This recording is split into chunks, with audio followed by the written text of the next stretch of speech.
Good day and welcome to BSSNO Reality TV. My name is Theodora Jude, and these are the news headlines. WAEC, ASU, and the National Union of Teachers differ as federal government bans under 18 candidates. Hardship, Tinubu on track to becoming worse than Buhari, says Lukman. Federal government vows action as independent marketers defy government, sell fuel at 1,000 naira per litre. And on the international scene, court suspends Biden's immigration policy for US citizens' spouses. Zuckerberg says Biden administration pressured Meta to censor information online. Latest Russian airstrike, the largest since war started. Ukraine. And now the news in details. WAEC, ASU, and National Union of Teachers differ as federal government bans under 18 candidates.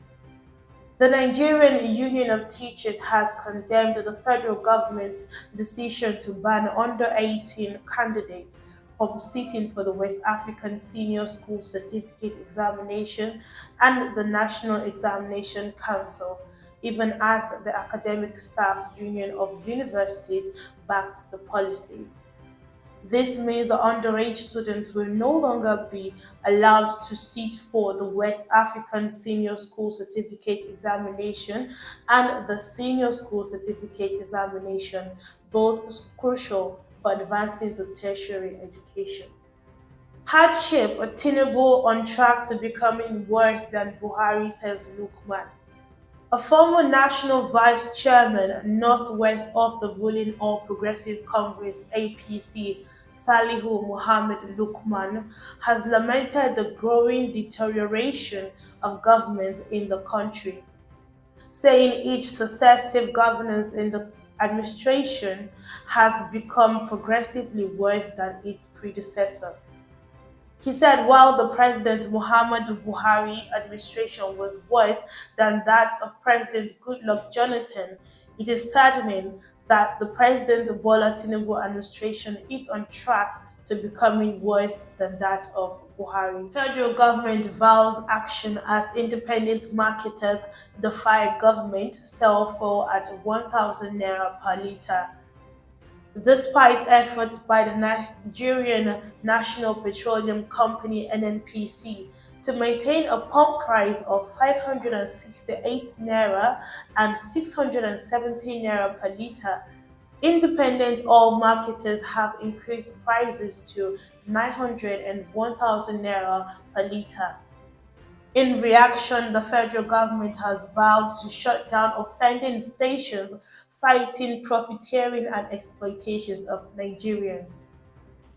The Nigerian Midstream and Downstream Petroleum Regulatory Authority claims that private depot owners are selling petrol to independent marketers at exorbitant rates, leading to high pump prices.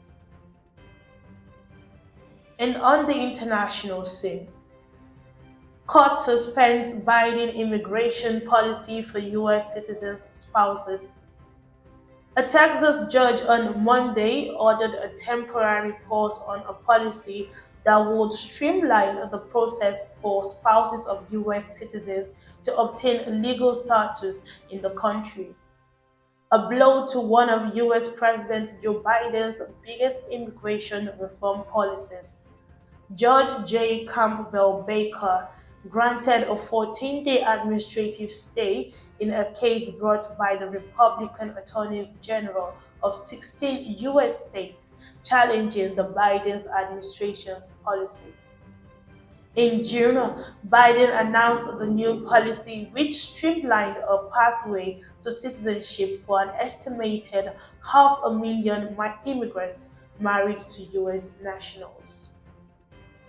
Zuckerberg says Biden's administration pressured Meta to censor information online. I censored Biden's family corruption order unfavorable stories on Facebook after FBI, the White House pressure, says Mark Zuckerberg.